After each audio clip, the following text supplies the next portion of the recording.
Have you ever walked off the court thinking, why do I play so much better in practice than I do in matches? It's so frustrating, isn't it? Most players feel this way, and here's why. Coaches often focus on making your strokes look good. You've probably heard it before. You hit a ball in the net, and the coach says, it's okay, just keep going. But what they really mean is, don't worry about the result because your stroke looks nice. And then there's practice, when your coach feeds you the same ball to the same spot at the same speed. Everything feels smooth, controlled until you step onto the match. Suddenly, it's like you're playing completely different. So why does this happen? It's because in real matches, every shot's different. The spin's different, the speed's different, the height's different. It's always changing. But if you only practice this perfect stroke, you're gonna only be prepared to hit this tiny little sliver of shots in a game. This is why practice feels great, but matches feel frustrating. It's not your strokes to get the ball that goes where you want it to go. Sure, strokes are important, but something else is more important that most players skip over entirely. And it's one thing that can change everything about your game. Think about this. What if there was one way to adapt to any ball, no matter the spin, the speed, and the height? Understanding this is what separates the pros from most players. So what is the missing piece that unlocks consistency and control? It all comes down to one thing, which is contact, but not just any contact, the right contact. To understand this, let's take a look at some of the pros, like players like Djokovic, Sinner, and Alcaraz. They don't just have great strokes, they've mastered where and how to make contact with the ball.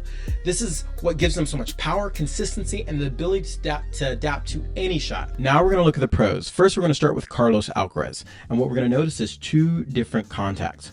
Not contact in front, but where on the ball he's hitting it. So if we look at contact on the left here, you can see how the racket face is slightly closed. When you look at contact on the right here, you can see how contact is more vertical.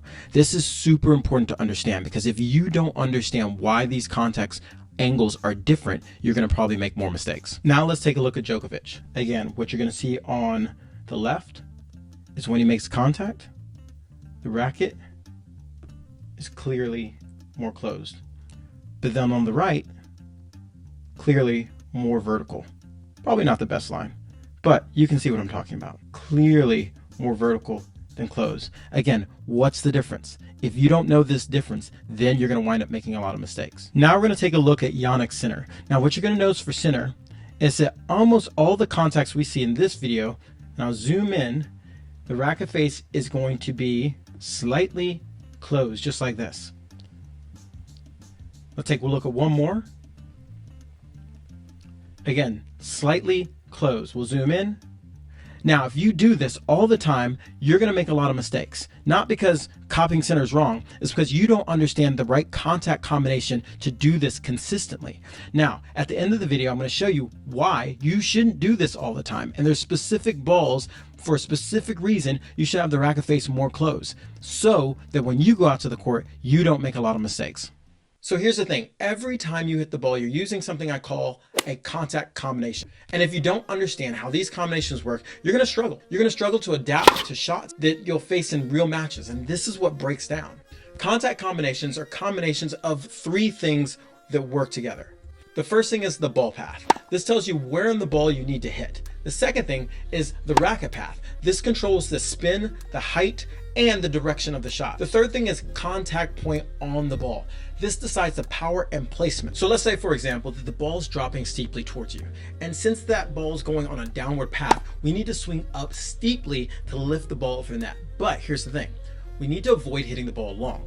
You're gonna want to make contact on the back of the ball, or sometimes slightly on top if you have a lot of racket head speed, not underneath. And this is why contact combinations are so important. When you start to think about every shot in terms of contact combinations, you stop guessing and start hitting with more control and confidence. Now I'm gonna show you three drills that are gonna focus on the three main types of ball paths, which is balls you're gonna hit on the rise, balls you're gonna hit at the top of the bounce, and balls that, just like we described, are gonna be dropping. For these three shots, you're going to hit with topspins. So why does topspin matter? Well, topspin is important because tennis is a game of lifting. The net acts like a wall, and when we play, we effectively have to hit the ball over the wall. Topspin makes it easier for us to give us more margin. So what this means is you're more likely to hit the ball in the court with topspin, even when you hit with power. And this is why you need to start using topspin if you don't. Without topspin, you'd have to hit the ball softer and aim lower to make hard shots or play aggressive. But with topspin, you can use that to swing faster, hit the ball over the net, have more margin, and still keep the ball in play. This is the perfect mix of power and control. And here's the key. Creating topspin, you need to slightly hit above the center of mass of the ball. If you hit too far above the center of mass, you're gonna get a lot of spin but less power. If you get closer to the center of mass, just slightly above, then guess what? You get a great combination of spin and power. And if you're still not sure how this thing works, think about it this way. Think about it like a soccer ball. When you kick a soccer ball and you kick the top, it has a lot of spin, but it doesn't go that far. But if you kick it lower, but slightly on top, what you get is the ball goes a lot farther with spin. It's the exact same way when we play tennis. We're basically hitting slightly above the center of mass that gives us that perfect combination of power and spin. Now that you understand this, let's go to the court where I can show you exactly where to make contact with each type of shot so you can be consistent and have power. So now let's do some drills so you can start working on your contact point combinations. There's 3 different phases of the ball when you're hitting it or before you hit it. It's either dropping, it's at the top of the bounce, or it's rising. And so these can require different places on the ball you want to hit. Also different amounts of upward swing depending on the type of ball you're going to hit.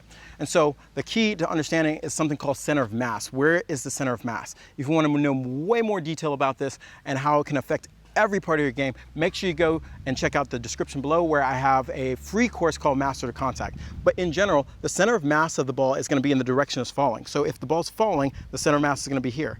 At the top of the bounce, the center of mass will be here, and as it's rising, the center mass is here.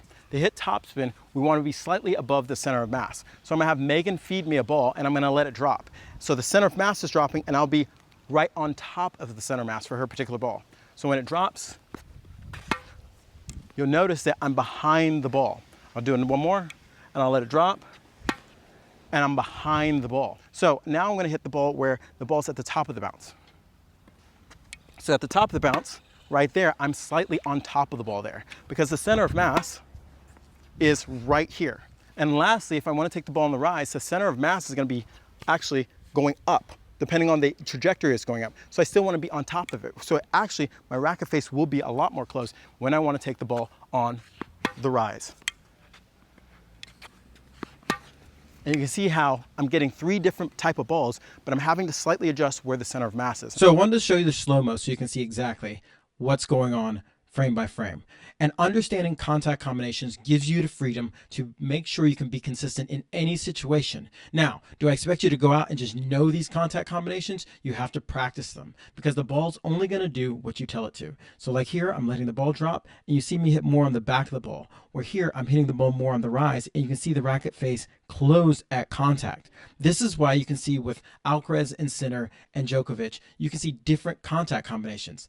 Now, this is hugely important to understand because depending on where you are in the court, how much racket at speed you have, and how the ball's falling will depend on how much power and spin you can get out of the ball. The ideal situation is you're either taking the ball at the top of the bounce or on the rise if possible, because then you can actually swing through it and get closer to the center of mass. When you're closer to the center of mass, you're gonna get more power, more free power from having a stabilized contact between the racket and the ball. So if I start focusing now on hitting the ball and getting behind or close to the center of mass, especially like on that one, when the ball kind of settles, it's really easy to hit that nice shot. And this is probably what you feel when you go out and you hit a shot and it's like, ah, oh, that felt great. It's because you're closer to the center of mass, which means you don't have to do a lot of work to get a lot of power out of the ball.